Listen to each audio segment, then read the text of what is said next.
হাওরের বিশাল জলরাশির মাঝে ৩ রাস্তার সংযোগ।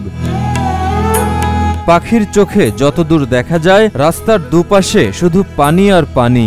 দৃষ্টিনন্দন এই সড়কটিকে আশীর্বাদ হিসেবে দেখেন স্থানীয়রা। এখন রাস্তা হওয়ার পরে আমাদের অনেক ইনকাম বাইরে গেছে।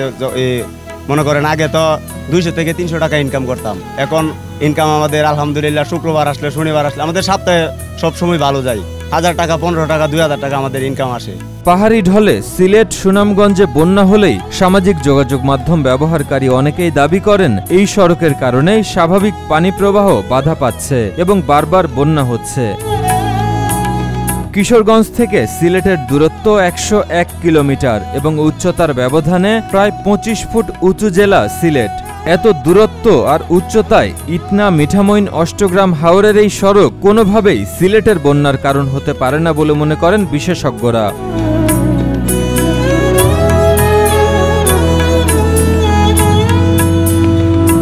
ভৌগোলিকভাবে 25 ফুট উচ্চতার সিলেটের পানি আটকাতে গেলে 50 ফুট উচ্চতার বাঁধের প্রয়োজন। ইটনা মিঠামইন অষ্টগ্রাম হাওরে অল ওয়েদার সড়কের উচ্চতা এতটা নয়।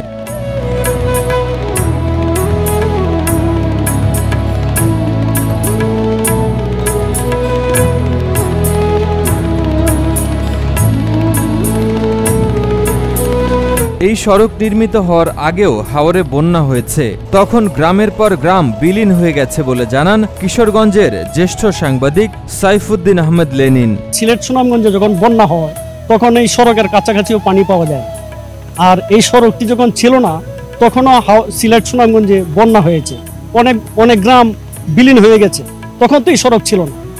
তাইলে এই সড়কটিকে কি কারণে দায়ী করা হয়? সিলেটের পানি এই সড়কের কারণে বাধাগ্রস্ত হচ্ছে না বলে জানান পানি উন্নয়ন বোর্ডের নির্বাহী প্রকৌশলী মতিউর রহমান। সড়কের উভয় পাশে পানির লেভেল ও একাধিক পয়েন্টের পানি পরীক্ষা করা হয়েছে। ফলাফল হিসেবে এই সড়কটি বন্যা পরিস্থিতির জন্য কোনোভাবেই দায়ী নয় বলে জানান এই প্রকৌশলী। অল ওয়েদার সড়কের কারণে এই অঞ্চলে পানি বাধাগ্রস্ত হচ্ছে কিনা সেটা প্রাথমিকভাবে যাচাইয়ের জন্য আমরা সড়কের 3টি পয়েন্ট, সড়কের আপ স্ট্রিম এবং ডাউন স্ট্রিমে 6টি ওয়াটার গেজ লেভেল স্থাপন করেছি।